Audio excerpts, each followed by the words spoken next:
Bob Woodruff met an extraordinary young Marine who this week became the first soldier to benefit from what they're calling Operation Mend. It took some time for Corporal Aaron Mankin to confront the awful truth. I was not ready to see myself, and I just stayed focused and walked right out the door until one day I was ready to. The man staring back at him was no one he knew. Couldn't help but cry. There's this stranger in the mirror that you couldn't imagine in your worst nightmare, that you'd never expect. Mankin was just 23 years old when his Marine convoy hit a mine in Iraq, setting the vehicle and Mankin ablaze. In the 2 years since, Mankin has endured nearly 30 surgeries at Brooke Army Medical Center in Texas. After all this is done, do you think your ear will look more like my ear? Will your nose look more like my nose? My nose will look more like my nose, hopefully. And what's wrong with my nose? It will take several months for doctors to rebuild Mankin's face. For so many reasons, Aaron Mankin feels lucky. Maybe very soon you'll be looking in the mirror again with a huge improvement. I know that I will. Now he looks forward to the day when he can return to the burn ward here as an inspiration to others. A testament to what can happen when wounded warriors get the best care the military can provide and the best the country has to offer. Bob Woodruff, ABC News, San Antonio.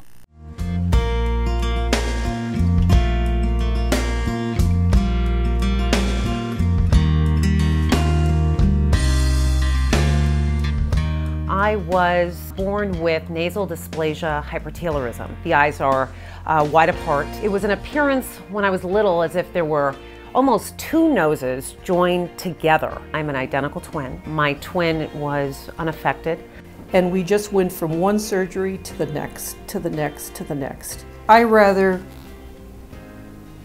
have it myself, and I'm sure all mothers feel that way, than have it on their kids. I always had, my parents who were unbelievable. I mean, not only did they get me the best medical care and make sure that I was in the best hands, but they never made me feel different. I always had my sister, so we were best friends. We were treated exactly the same. That's what has made me so confident and me so courageous so that I can go and give back. For me, being a patient advocate for somebody else is giving back. That's why I founded my firm. I do it for free for the people who can't afford it, and I am their advocate. I help them through the healthcare system. I help them through the probate system. I'm fighting for them like my parents fought for me. There's no way that I'd have the courage to get in front of a judge in a probate court and fight for the elderly or the people with mental and physical disabilities. We had this scenario of trying to get help through the DHS for my mom, and they denied us 3 times. It has been a blessing to us, and I just thank the Lord so much for Jamie. To be honored as a patient of courage is absolutely amazing. It's just too bad things like this have to happen. But thank God there's plastic surgeons that can correct it. Plastic surgery means to me life, living.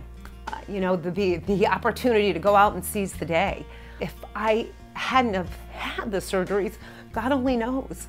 It's given me hope, it's given me life.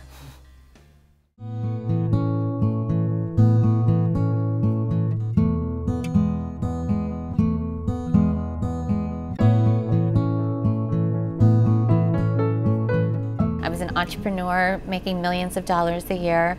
There wasn't anything that I wanted for or couldn't have. I was about, let's see how big I can build a house, or I was competing with the Joneses, and my Joneses were billionaires.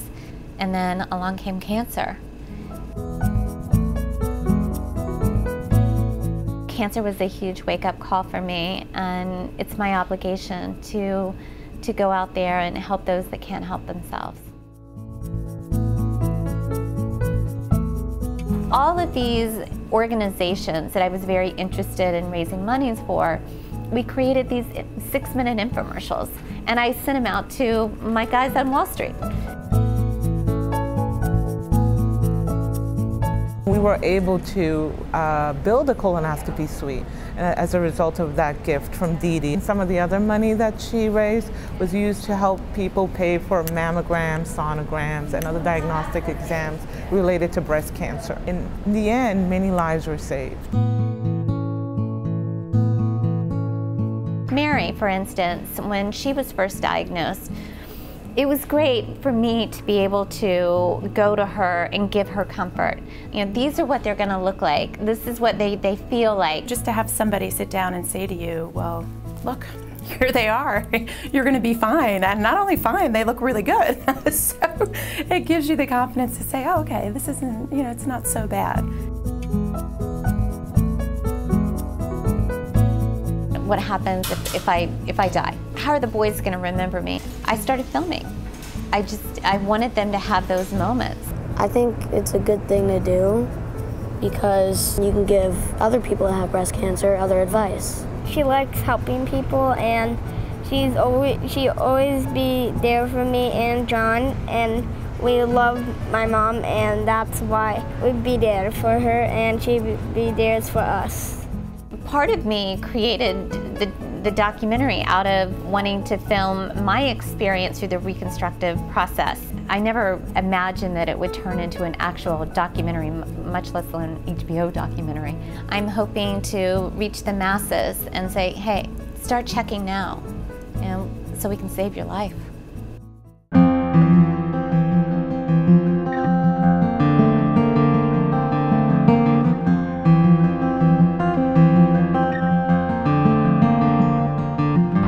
Actually happened. It happened 2 years ago. Dallas Weens was finishing up a painting job at Ridgely Baptist Church in Fort Worth when his lift drifted into power lines. He woke up 3 months later with his face burned off. I had no memories of anything from 6:30 a.m. that day until 3 months later. I was here at home, going about my daily routine when my phone rang, and it was my daughter-in-law. And her exact words were, "Mom, Dallas has been hurt." We were told he's not going to make it.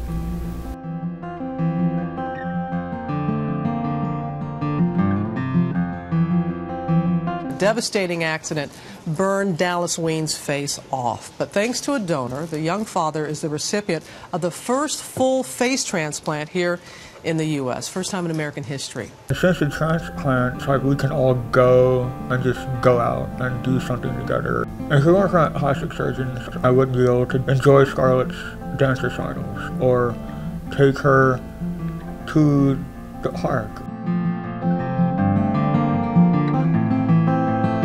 Our case is to allow me to meet a burn survivor where they are, and to show them through my life and my attitude that there is life after the burn unit.